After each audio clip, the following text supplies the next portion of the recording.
Thank you for everyone joining us today. This is the Boardman Gets Paid podcast. I'm your host, Andre Lindo, and we have with us Mouth of the North, Reece. How are you doing today, sir? I'm good. That mood music just man, that changed stuff for me all of a sudden. I was all fired up, and now I'm looking for love, man.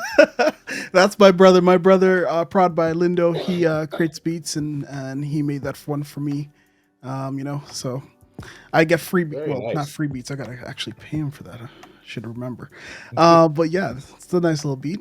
But yes, Yeah. today we are going to be talking all about Grady Richard, as I call him sometimes, because I'm not fond of his last name. Yes. Oh, that is so awesome.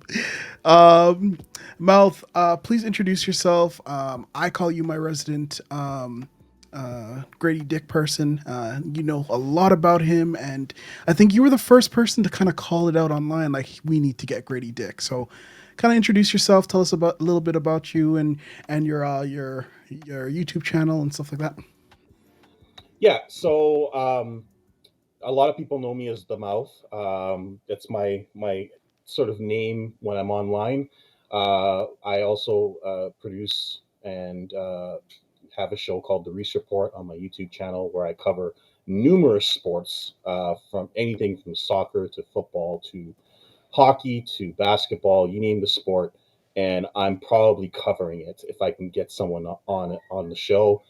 So I cover a wide range of sports because I like to mix things up a little bit, even though I'm a big basketball fan. Um, yeah, I mean, I've been, since I joined, Twitter and met all you guys on the Raptors Live TV. I've been doing more basketball content. And then the Grady Dick situation happened where in January of that year, I was calling for this guy to be on our team because if Mhm. you remember, we could not shoot the basketball and had no 3-point shooters. And I'm like, my God, do we need a guy who can shoot the basketball? And this kid, from the minute I saw him in Kansas, I'm like, this is the perfect player for this style of NBA basketball. And in his second season, you're starting to see exactly why I thought he was an incredible pick for us at number 13. 13. Yep. And you know what's funny? That draft, I really wanted a point guard. I was actually leaning towards Kobe Bumpkin, just because I thought Grady Dick would have won 9 to the Magic because he would have been perfect there. And then Jed Howard got selected, and I'm like, and we all knew that Dallas was going to take Lively, so it was like, oh my God, we got Grady Dick. Okay, we need shooting. We needed shooting, so let's do it, man. So that's a really great story, man. And let's talk a little bit about Grady in college. And the reason why I want to bring this up is because the people like you are not surprised at how well Grady is playing right now. And I think it's because of what we saw in college. So tell us what you saw in college, college Grady Dick, that made you go like, hey, this is the guy. This is the guy.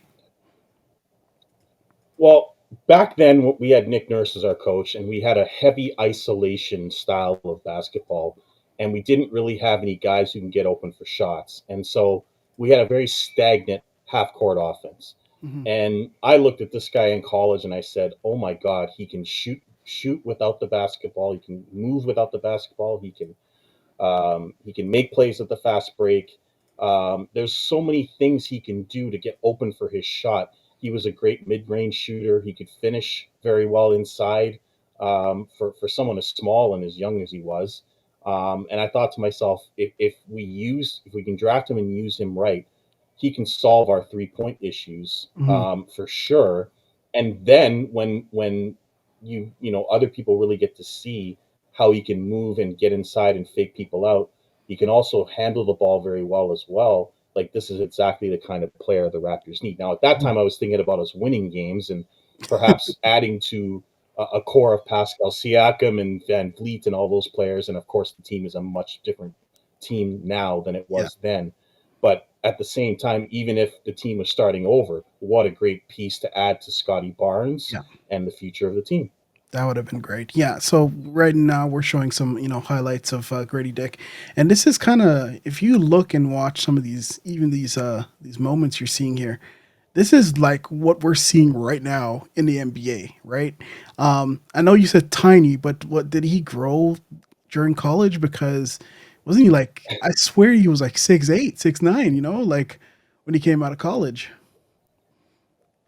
Yeah, no, he was a 6'8" coming out of college with Yeah, a 6'9" wingspan.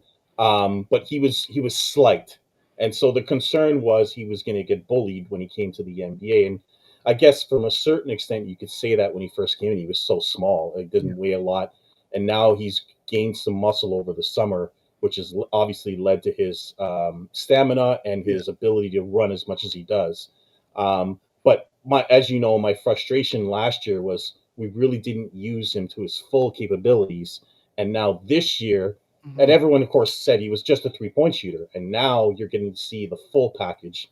And my goodness, like the kid's averaging 20 a game and has 4 30-point games, so seems to want to set a new career high every week.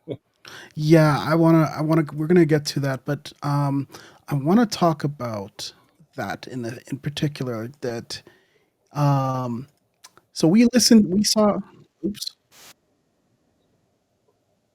So we saw an article. I think it was written by Grange, Toronto Star. I think he's the Star. Yeah, Toronto Star, and Yeah.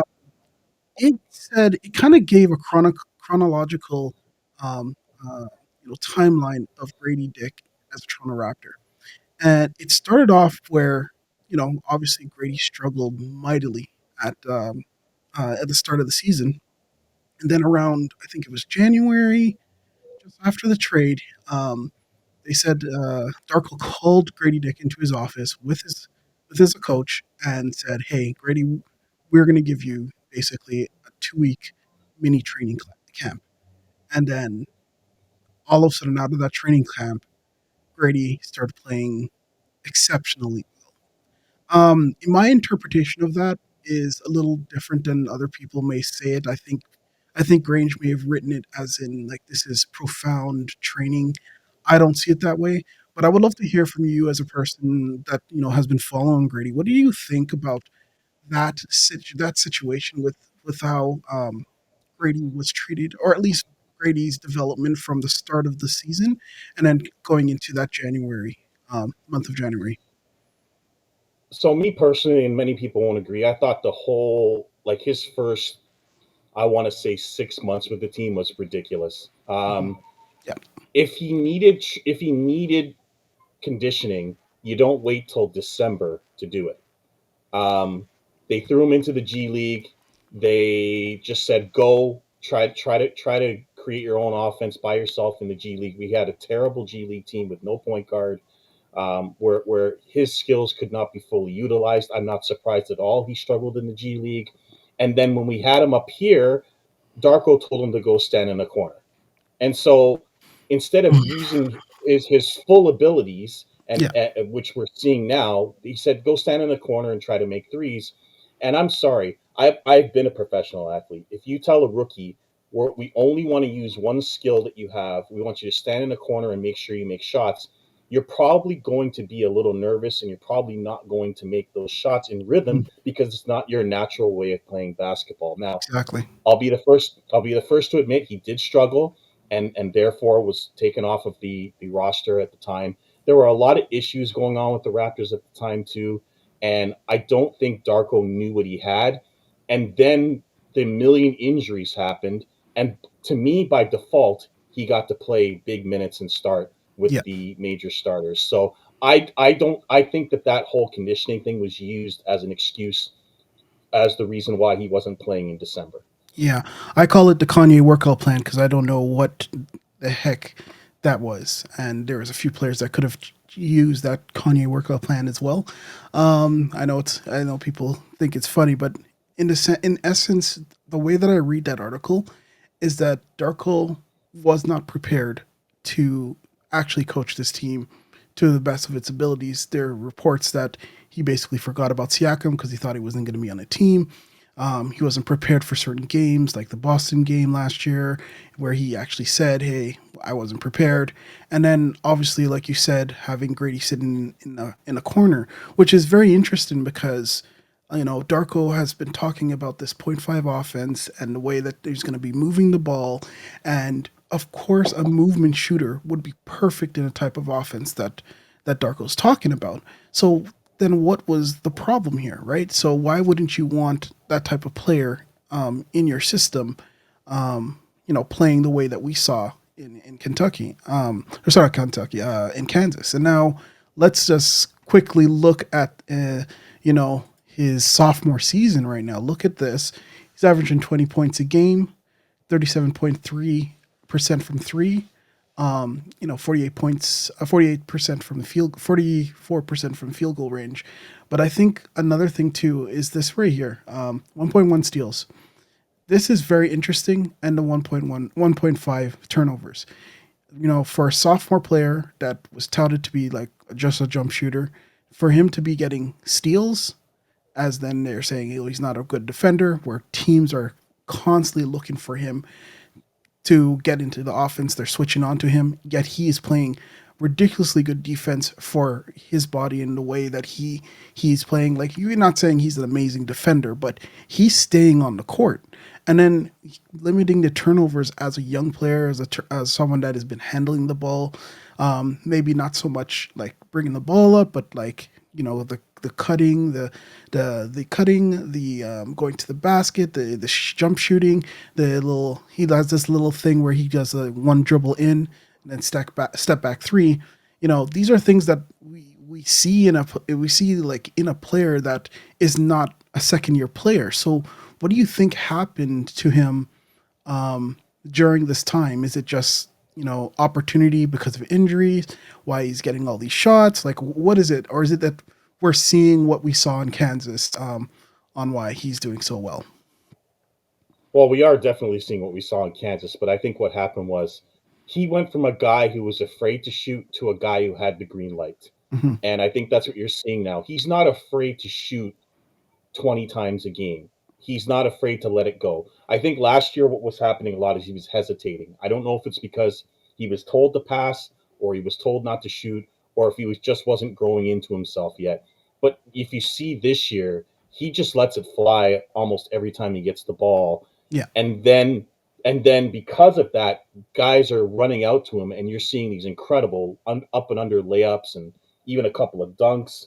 You're seeing great finishing inside. He's shooting 61% from inside the paint, which Hey, is remarkable. I mean, it's just that's like a shooter. I don't. That's a shooter, right? Yeah, yeah.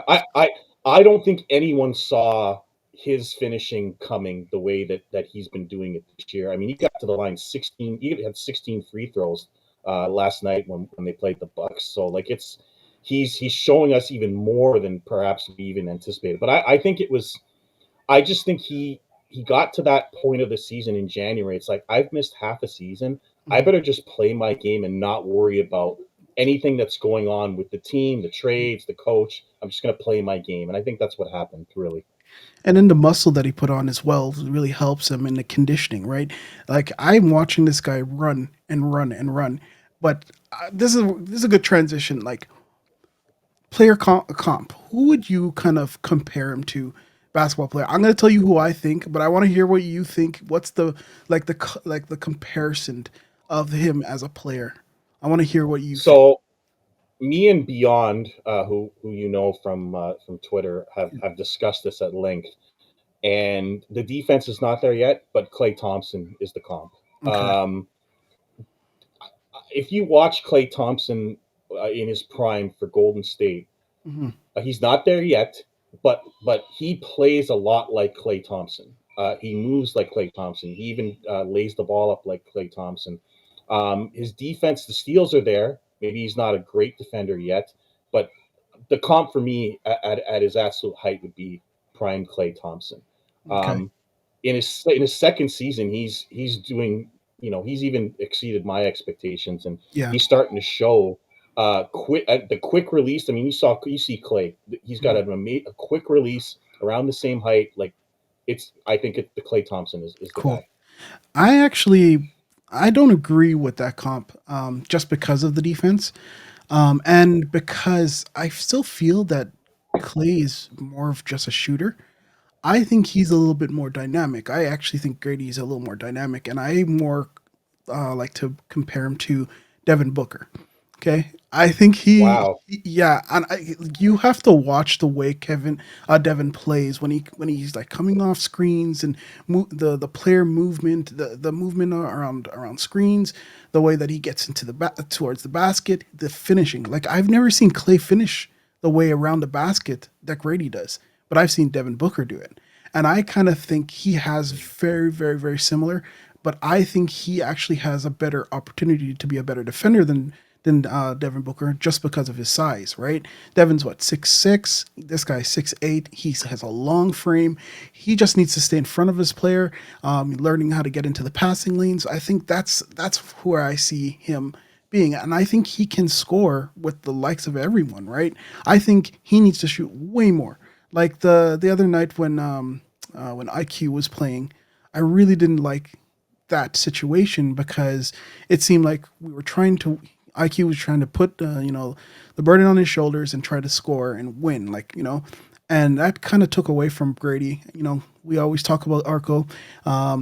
Well, at first you were calling him Arc back then. That was even worse because he had no O, no D, and that was amazing. But we see how getting him the ball when he's moving so much, it's so good for us because he gets the ball, he scores. He gets the ball, he gets fouled, right? I think the next evolution of him is going to be like where he's going to be starting to create on his own now, like as in he'll get the ball, maybe ISO'd, and he can create in on his own. So yeah, well, the next question I would wanted to ask you is like, what do you think is kind of the next step for him right now? Yes, we're just going to be patient, let him play his game, but what do you think would be the next step for him? And do you agree that Devin Booker are my off the Ruckers there? I never really thought of Devin because he's a smaller guard, and I believe he is more of I didn't think about Devin Booker. I'd have to like sort of check that out and sort of think about it. Mm, But Clay's always been the first guy I thought of, but I'll think about that one. yeah. As far as where he can go next, to me, like I think he's always going to be a movement shooter. I don't think he's going to be a one-on-one ISO player. I think Hmm. that his game his game is always going to be getting around screens and then creating around those screens. Hmm. I don't think he's ever going to be an isolation player. Okay. Now, sure, he could do it once in a while, but I don't think you're going to see him create on his own that much.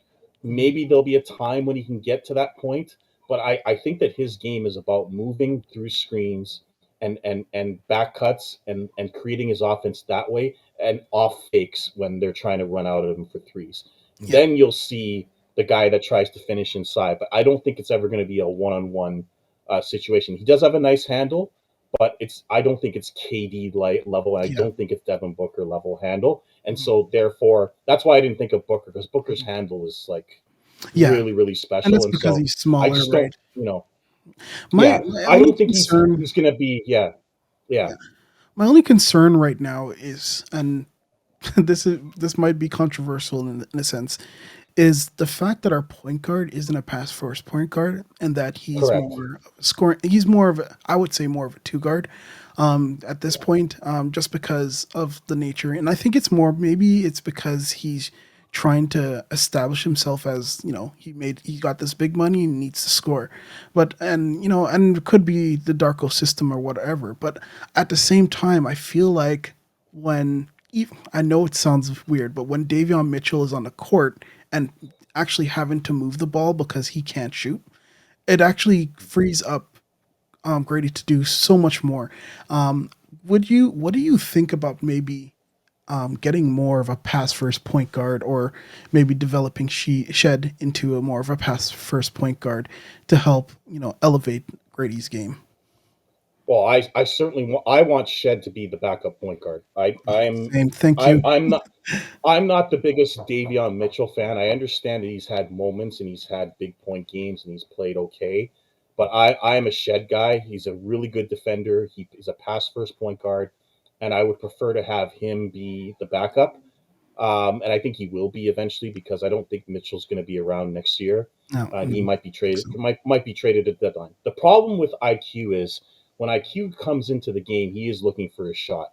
yeah, When he's getting into the lane, he's not looking to pass. He's looking to finish. And so the question for the Raptors and our friend Arco is how are they going to adjust when IQ and Scotty are back in the lineup? yeah. Because you don't want to lose what Gradey has provided you, and you want him to shoot the ball a lot. And so, how does Darko then tell Scotty Barnes, okay, we know you can pass the basketball.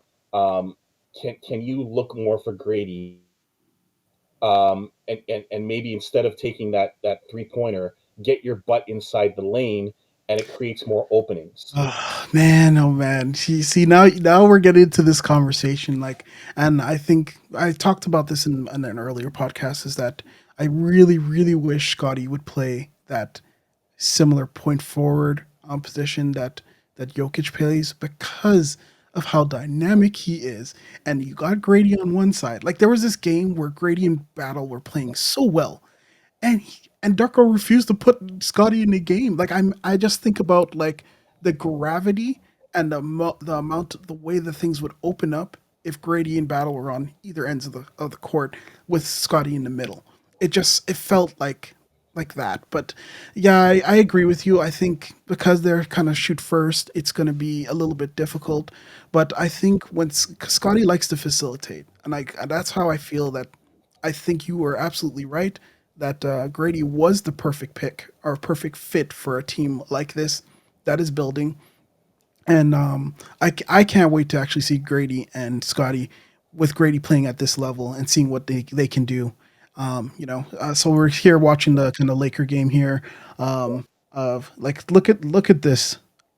I mean, not only is his shooting great, his passing, his vision for the game, it's like he's caught up now, and he's no, looking to kind of facilitate or look for the best shot, right? He notices Austin Reeves is on him. He took him right to the basket. Not Austin Reeves is not the best kind of defender right there. Like these are Yeah, great shots, man. And you should watch it. That's what I'm saying. If you watch Devin Booker play, same way, man. When he's just looking to see how he can attack the defense and just power through. Sorry, yeah, well, you were gonna say something. yeah. So the problem with this game was Grady got off to a really great start, and in the second half of that game, Yep. like Darko just forgot that he existed, and the guy had Gabe Vincent on him most of the second half, Yeah. and they completely forgot about him. And then Darko said after the game, "Well, we didn't do a good job of finding him." And the reason that happened is because IQ was taking 18 shots Yeah. and trying to force the ball up, Mhm. inside, and was missing a lot of shots late. And so the Lakers took over the game. And Yeah. so that's the issue. The issue is not necessarily Grady. Grady knows how to make the right basketball play.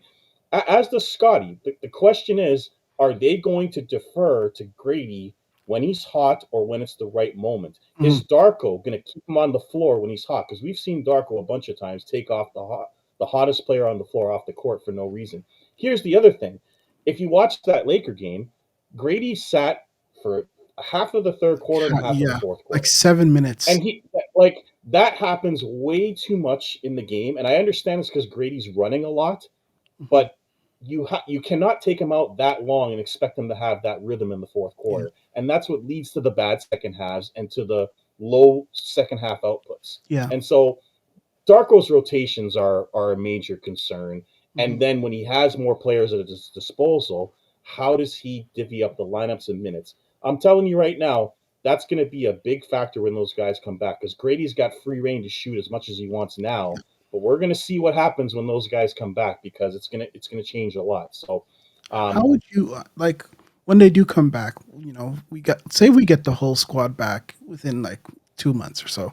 How would you like to see Grady?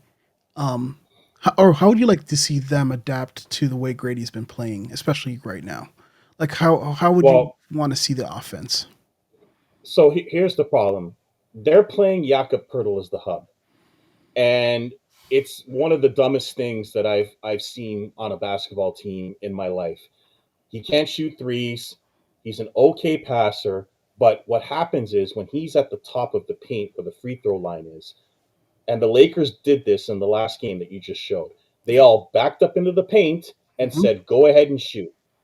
And that's going to be an issue as long as he's playing in that spot. Yeah. Why they don't put Scotty in that spot, I will never understand. Scotty has the skills to be in that spot, to make the right plays, to drive, to shoot from that position. It would open up their offense way more than it is now. But then it's like, what do you do with Jakob Pertl? He's just like a guy that's just there. And so I understand Jakob's played well, guys. I understand he's had moments. No, I don't But think he here's played the well thing. at all. Here, So I know people. here's the thing. We have the one of the worst defenses in the league, despite the fact that he's having this great season.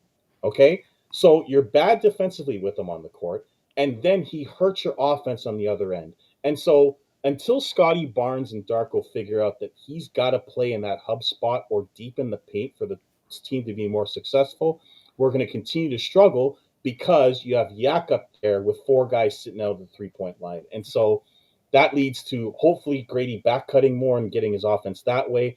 But if I'm a team playing against the Raptors and I see Jakob out there, I'm going to send two guys to Gradey and Yep. say, let one of your other guys shoot the ball.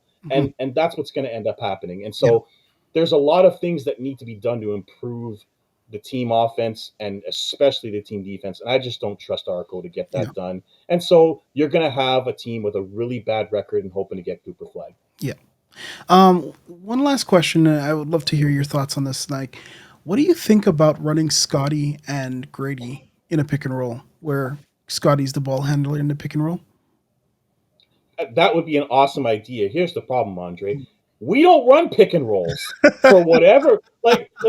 We don't run pick and For, rolls, and we don't take advantage of mismatches. I don't understand that. so I don't get it. We don't take advantage of mismatches. We saw Grady on Gabe Vincent. They never threw him the ball, even though he was trying to post up Gabe. Yeah. They put Yak up at the top of the paint, which means you can't run pick and roll because nobody's going to believe that Yaka can make that shot. And so they back into the paint, and Jakub's looking out at the 3 point line, not even bothering to turn around to look at the basket because nobody's going to believe he's going to shoot the basketball from there. Yeah. And so you can't run pick and roll with Yak out there. That's the issue. Oh my So gosh. You know what we're gonna do? I'm gonna do a coach Darko podcast because there's people that's with him, some are not, and like what I've been seeing, I'm not a coach. I've only coached like young kids before. And what I see, and I'm like, hold on, I'm not that smart in the sense of coaching. Am I missing something? And then everyone else is saying, nah, man, you're not missing anything. They ain't doing, he just, I don't know. I don't know. Yeah. well, the other thing is, Andre, about Scotty Barnes, and I'm not saying that this is true. It's just my observation. Hmm. I don't think Scotty likes to bang inside. Yeah. I don't Yeah. think he likes to do it. I think he would prefer to be a guy sitting out at the 3 point line running the point. Hmm. The problem with that is that he's shooting 18% from three. Now I understand it's early in the season, but even last year after his red hot start where he shot 42% in October, he went all the way down to 28%, which is his career average, around his career average Hmm. after the Siakam trade. And so if you're a team that's playing against us, if you're playing against us and you have Scotty and Jakob on the floor, we're a Hmm. lot easier to defend. Yeah. Yeah. I do think though, even though Scott, you have like he did shoot 28%. Yeah, that is true. So yeah, I just think Like that we should have. I if think he's in Scotty needs to work if on his mid if range, but yeah, which would make it a lot harder for like look at Kevin Durant, bro. Like yes he can hit a three, but when you need a basket, it's Kevin Durant at the what's it called, at the block turnaround jumper. Like if yeah, but Scotty can get that, yeah, I you're know. talking about KD and Scotty Barnes is not in that league. I'm No, sorry to no, say. Here's the other issue with Scotty, and I don't mhm, hate Scotty Barnes people. I'm just stating the facts. yeah, His handle's not very good, and yeah, so if you're what I want him to do, he may not be capable of doing. Him yeah, driving the lane or running the pick and roll may not happen because of his handle. And so that leaves you with not too many guys who can do that. Maybe RJ can do it. Grady maybe could do it, but like Scotty's the guy, and he Mm. doesn't have the greatest handle. And so, having said that, I'd rather him be in the paint and bump guys. The Yeah. problem is he also loses the ball when he's in the paint in the post. Okay. So Okay. I don't think he likes contact, and therefore he likes to hang out at the line. The poor guy's gotten his eye knocked out, and he had his hand broken on the rim last year. So I just But think I he'd think prefer to that's be another a point thing. guard. That's another thing about coaching too, right? It's like seeing what you are like your team what they're skilled at and working on that, right? And I kind of feel though that Darko isn't the best coach for Scotty, and I feel like in my mind, I wanted Jordy Fernandez, and I had this really crazy argument with someone online about that. And it's like I got to stop arguing with people online first of all. But it's like I think when you start to put players into positions that they you can see that they can succeed, like the minute we put Grady in his position that where he can succeed. Look what Ochai is doing this year. You know, you told him to sit in the corner and hit those threes and play defense, right? Don't do too much and look at how he's striving, right? And you guess you can put coaching and say, yeah, that was great. He's developing, you know. But at the same time, you got to recognize that with all the players on your team, right? It's not just one or two, and that's why you know, we talk about Darko. But anyways, let's get back to Yeah. Grady. Again, let's just throw on his stats here. It's the last kind of thing we want to talk about is right now he's averaging 20 points a game, which is second in amongst his sophomores. And the only reason why he's second is because Wemby had a 50-point game last night, which was kind of crazy. I don't know how that, you know, that is not a real person. But as you can see right now that the points are so high, you know, assists, I think the assists are actually higher than what I thought it would be. What do you kind of want to see from him going forward now with his success? What would you want him to kind of work on? Do you want to just keep him status quo? What would you want to see more of him from him? I want him to work on his defense so he can stay on the court, Hmm. because I don't want him getting into foul trouble. I want him to get to the line more, and we saw that. I mean, 16 times to the line is remarkable for a second year player. So that was great to 87%. see. Yeah, so I want him to get to the line, and I want him to shoot a shot. I don't want him hesitating. I want him to just shoot a shot. Yep. Don't if there's someone wide open, okay. He saw that in the Laker game, made a nice pass, but I want him shooting the basketball as much as possible. Would I like him to be more efficient? Sure. Hmm. But I mean, his shooting is pretty damn good anyway. Yeah. And so I want him shooting the basketball. I want him getting out on the break. I want him in the passing lanes with his arms, and I want him finishing inside when he can. He has the. I mean, you saw his handle; it's really improved, Yeah. and he's more than capable of beating a guy off the fake. We saw it a bunch of times. He even did one. I think this was the Milwaukee game where he did a fake, acted like he was going to drive, stepped back and Step put back. it between his legs, and then drained a three Oh swish. Like, gosh. Yeah. man, oh man, like he's showing me some stuff that even I didn't expect. Yeah. Like, I mean, just for me, it's just keep it going, kid, and Mhm. don't let the comeback of other players stop you, kid. Just keep it going, man. Yeah. Awesome. Well, Mouth, I really appreciate you kind of sitting and talking to me today about Grady Dick. I hope to get you on again for another one. Yeah, let's see the Grady Dick head. That was amazing. But thank you again, everyone. Please follow Mouth of the North on the Reese Report on YouTube and on Twitter. You're at Reese on Twitter as well. Yes. And subscribe, follow, subscribe, and let us know what your thoughts are. Anyways, everybody, thank you very much for joining us. Peace.